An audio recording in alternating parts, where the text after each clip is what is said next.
السلام علیکم ورحمۃ اللہ وبرکاتہ الحمد للہ رب العالمین والصلاة والسلام علی اشرف الانبیاء والمرسلین نبینا محمد وعلی آلہ واصحابہ اجمعین وبعد۔ سنت کے لہراتے پرچم اعلام السنت المنشورہ جو عربی کتاب کا ترجمہ ہے، آپ کے سامنے یہ کتاب PDF شکل میں موجود ہے۔ اس سلسلے میں جو باتیں آپ حضرات کے سامنے پیش کی جا رہی ہیں، اس کتاب سے جو اہم مباحث اور موضوعات آپ کی خدمت میں پیش کیے جا رہے ہیں، بچوں کے، عزیز طلباء کے اور ان کی دینی ایمانی تربیت کے لیے، اس سلسلے کا آج کا جو ہمارے سامنے عنوان ہے، موضوع ہے، وہ یہ ہے کہ اللہ کے سوا کوئی سچا عبادت کے قابل نہیں ہے۔ اللہ کے سوا کوئی سچا عبادت کے قابل نہیں ہے، اس کی گواہی کی دلیل کیا ہے؟ کیا دلیل ہے؟ یہ گواہی دینا چاہیے، اس کی کیا دلیل ہے؟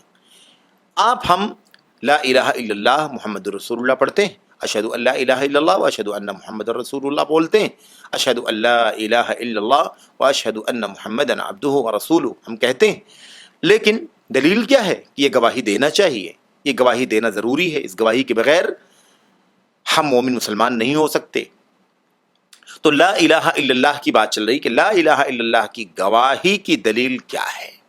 اللہ کے کلام قرآن کریم کی آیتیں اس سلسلے میں دلیل ہیں۔ مثال کے طور پر اللہ تبارک و تعالیٰ سورہ آل عمران میں ارشاد فرماتا ہے، اور یہ آیت نمبر 18 ہے۔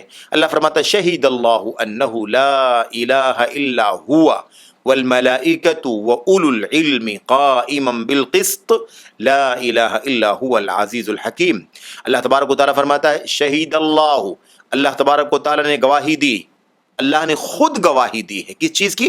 انہ لا الہ الا ہوا، کہ یقیناً اللہ کے سوا کوئی سچا عبادت کے قابل نہیں ہے، کوئی سچا عبادت کے قابل نہیں ہے سوائے اللہ کے۔ اس کی گواہی سب سے پہلے کون دیتا ہے؟ خود رب ذوالجلال دیتا ہے، اللہ تبارک و تعالیٰ اس کی گواہی دیتا ہے۔ والملائکۃ، اور اس کی گواہی کون دیتے ہیں؟ فرشتے دیتے ہیں، کیونکہ فرشتے اگر اس کی گواہی نہیں دیں گے تو بھلا کہاں سے ایمان آئے گا؟ وَأُولُو الْعِلْمِ، اور علم والے اس کی گواہی دیتے ہیں، علم والے جن کو علم ہے اللہ تبارک و تعالیٰ کی توحید کا، نبی کی نبوت اور رسالت کا، جن کے پاس علم ہے وہی اس کی گواہی دیتے ہیں۔ ظاہر ہے جن کے پاس علم نہیں ہے، جو جاہل ہیں، لا علم ہیں، نابلد ہیں، وہ کہاں سے اس کی گواہی دیں گے؟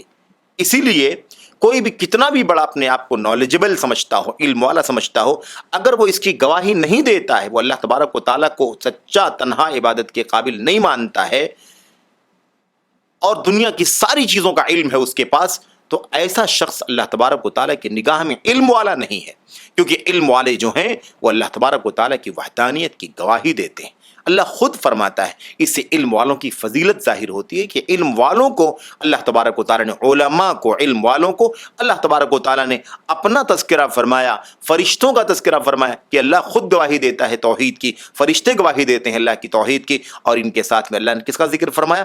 وَأُولُو الْعِلْمِ، علم والے گواہی دیتے ہیں۔ تو علم والوں کی فضیلت ظاہر ہوتی ہے کہ یہ بھی اللہ تعالیٰ کی وحدانیت کی گواہی دینے والوں میں ہیں، جیسے فرشتے گواہی دیتے ہیں اور یہ بھی گواہی دیتے ہیں، قائما بالقسط، عدل و انصاف کے ساتھ۔ میرے بھائیوں، یہ گواہی کیسی ہے؟ پورے عدل و انصاف کی گواہی ہے یہ۔ لا الہ الا ہوا، اللہ تبارک و تعالیٰ کے سوا کوئی سچا عبادت کے قابل نہیں ہے، جو حد درجہ غالب ہے اور نہایت حکمت اور دانائی والا ہے، علم والا ہے۔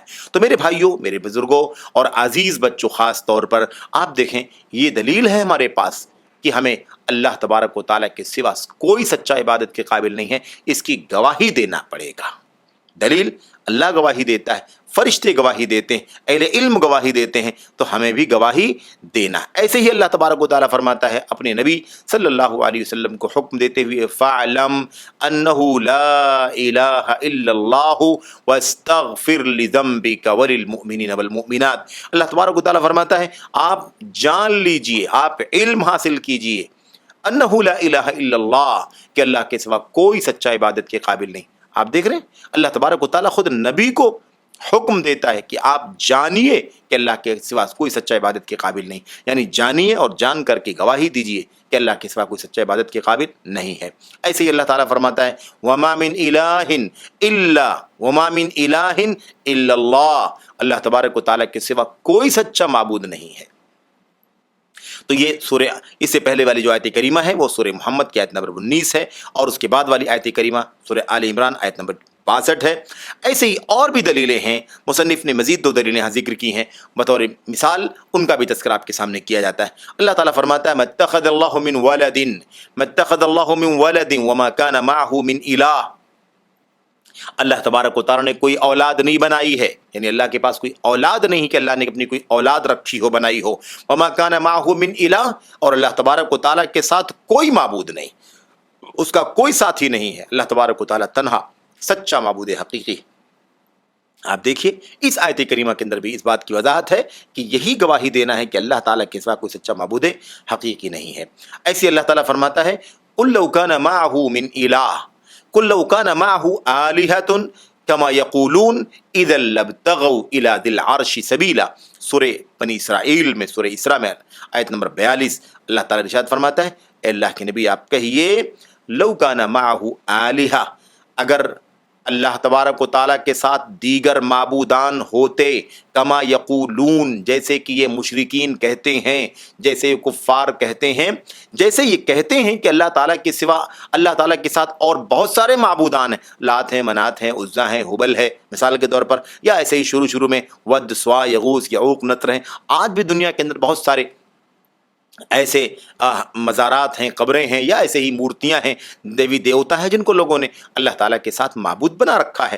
اللہ فرماتا ہے جیسے یہ لوگ کہتے ہیں کہ اللہ تعالیٰ کے ساتھ بہت سارے معبودان ہیں، اگر ایسا ہوتا اذا لابتغوا الی ذی العرش سبیلا، تب تو یہ لوگ اللہ تبارک و تعالیٰ جو عرش والا ہے اس کی طرف راستہ بنا لیتے، اللہ اکبر، راستہ ڈھونڈ لیتے، راستہ تلاش کر لیتے، لیکن نہیں، ایسا ممکن نہیں ہے۔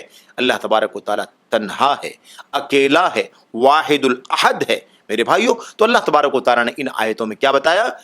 اللہ تعالیٰ کی وحدانیت کا تذکرہ فرمایا کہ صرف اکیلا اللہ تعالیٰ ہی سچا معبود ہے، تو اسی کی گواہی دینا ضروری ہے۔ تو یہ چند آیتیں ہیں جس سے پتہ چلتا ہے کہ ہمیں لا الہ الا اللہ کی گواہی دینی ہے، اللہ کے سوا کوئی سچا معبود نہیں ہے، اس کی گواہی دینی ہے۔